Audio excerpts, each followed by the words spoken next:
Obviously, he's in a very, very difficult position, and I think he would like his younger brother, to fall on his sword and actually move out and make the decision himself. But it seems to me that he's really digging his heels in at the moment, and he doesn't want to go. He has always said that the lease at Royal Lodge is watertight. For decades, the public image of Prince Andrew and Sarah Ferguson suggested a quirky but harmless ex-couple still maintaining their friendship.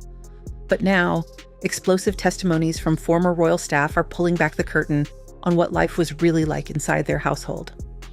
From Andrew's shocking demands to Sarah's unpredictable outbursts, these revelations paint a disturbing picture of privilege taken to its absolute extreme. What really happened behind those closed doors? The truth is finally emerging, and it's far stranger than anyone imagined. Former royal employees are speaking out, and their accounts of Prince Andrew are remarkably consistent, demanding, explosive, and impossible to please. Multiple staff members describe an atmosphere of fear where even the smallest mistake could result in a verbal tirade. One former housekeeper recalled how Andrew would inspect rooms with military precision, running his finger along surfaces and erupting in anger if he found even a trace of dust. In a completely unprecedented move, the King has removed all of Andrew's remaining titles and will evict him from Royal Lodge. Going forward, Andrew will simply be known as Andrew Mountbatten Windsor. There was, of course, the sense that the clock was ticking. Unlike other royals who maintained professional distance, Andrew reportedly took pleasure in making staff feel small. A former butler shared that Andrew would often criticize their work in front of other employees, making examples of people to keep everyone else in line. His protection officers, who rarely speak publicly about their assignments, have quietly admitted to colleagues that Andrew was among the most difficult royals they'd ever protected. The consensus among those who served him? He viewed staff not as people, but as extensions of his own will, there solely to cater to his every whim without question or complaint. Perhaps the most bizarre revelation to emerge from staff accounts involves Andrew's extensive collection of stuffed animals. Former employees report that he maintained approximately 72 teddy bears, each one dressed in miniature naval uniforms and sailor outfits. But this wasn't just an eccentric collection. It was a daily ritual that consumed significant staff time and attention.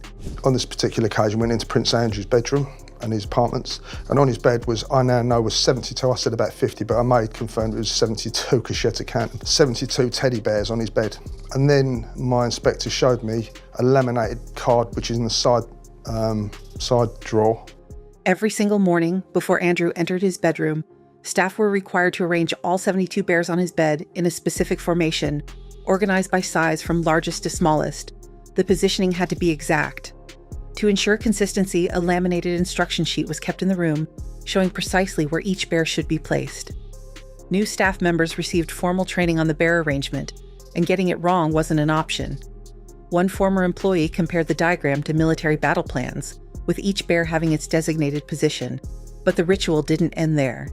Each evening, the bears had to be carefully removed from the bed and redistributed throughout the room, according to another predetermined pattern. Some were placed on chairs, others on windowsills, and a specific group had to be stacked inside the ornamental fireplace. The entire process had to be completed twice daily, and any deviation would result in Andrew's fury. To outsiders, it sounds absurd. To the staff who lived it, it was just another exhausting reminder of how far his need for control extended. Staff accounts describe Royal Lodge under Andrew's control as operating less like a home and more like a naval vessel with him as the commanding officer. Every aspect of daily life was governed by rigid protocols that went far beyond normal royal standards.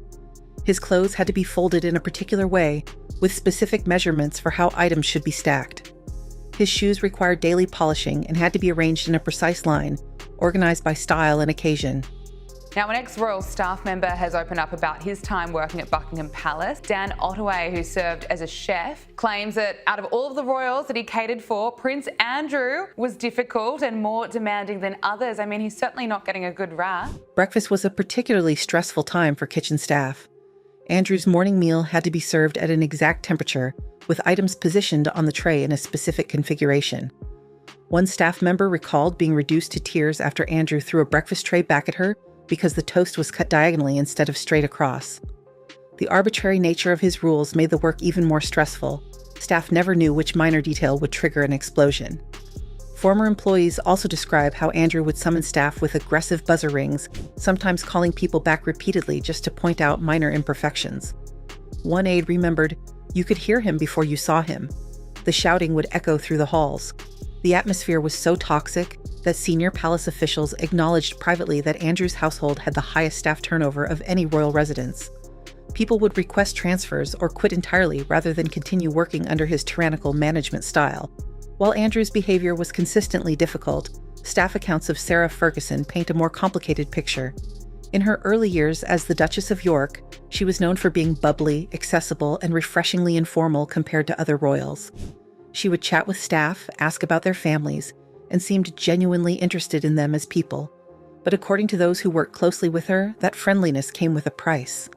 But don't try and trick me now, because I'm not going to play this game.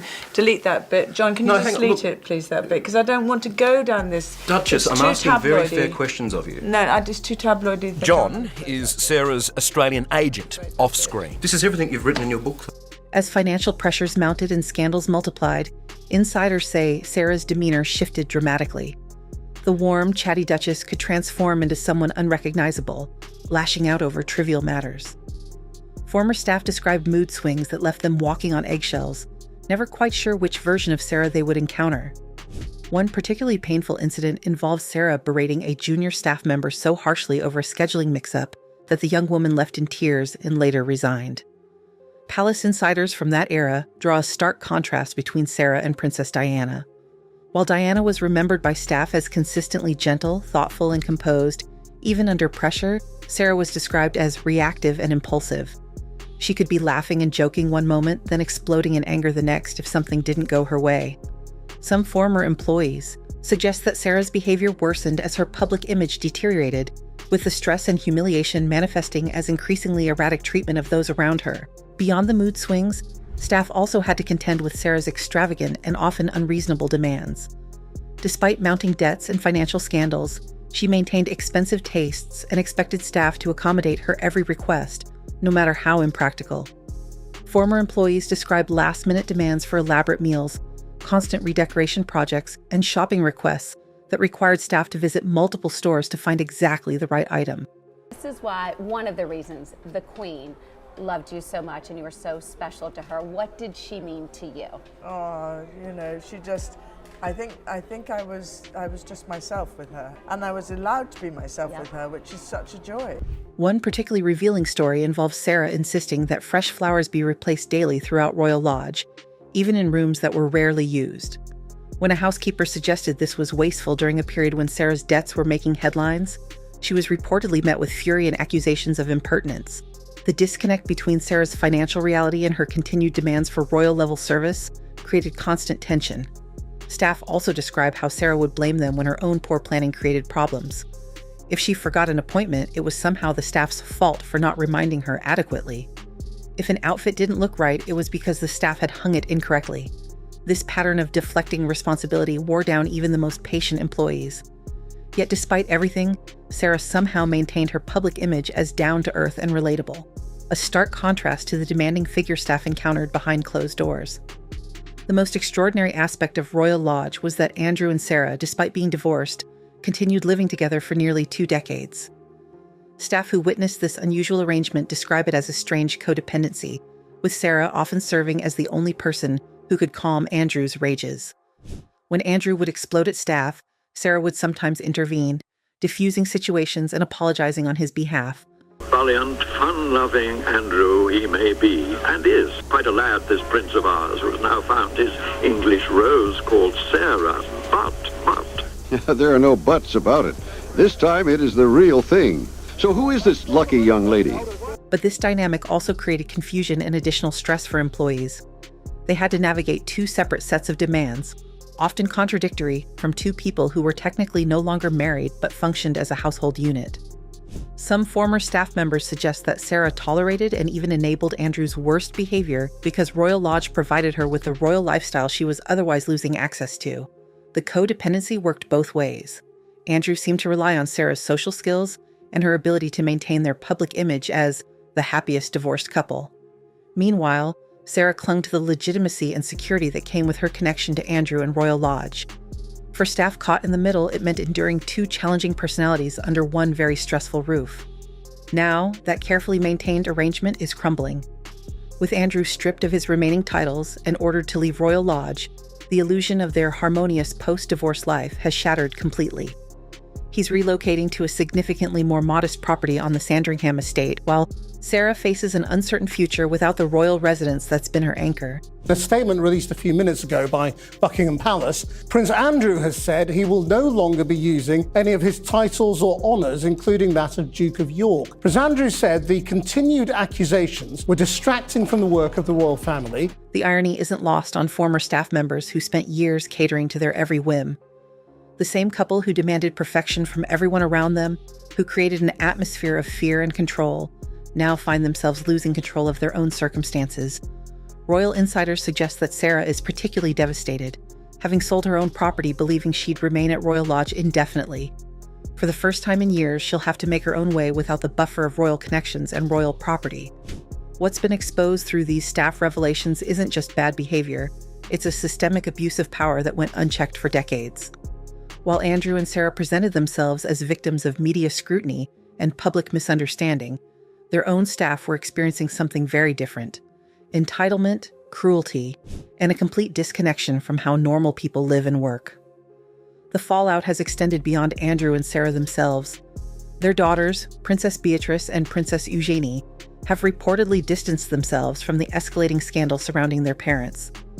Both have left the UK, with Eugenie spending extended time in Portugal, where her husband works, and Beatrice splitting time between the United States and Europe.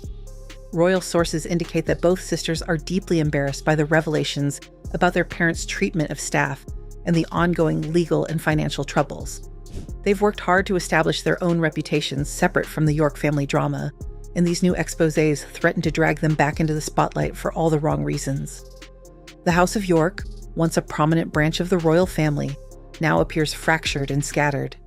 Andrew faces an uncertain future in a modest home, stripped of titles and relevance. Sarah must reinvent herself yet again, this time without the safety net of royal property. And their daughters are building lives as far from the scandal as possible. The stories emerging from Royal Lodge staff reveal something the public never saw. Behind the photographs and official statements was a household defined by bizarre rituals, explosive tempers, and the abuse of privilege. These aren't just embarrassing anecdotes, they're evidence of how power corrupts when left unchecked, and how those in positions of service often bear the brunt of other people's dysfunction. What's your take on these revelations? Do you think Andrew and Sarah's downfall was inevitable, or could things have turned out differently? Drop your thoughts in the comments and subscribe for more updates as this royal drama continues to unfold.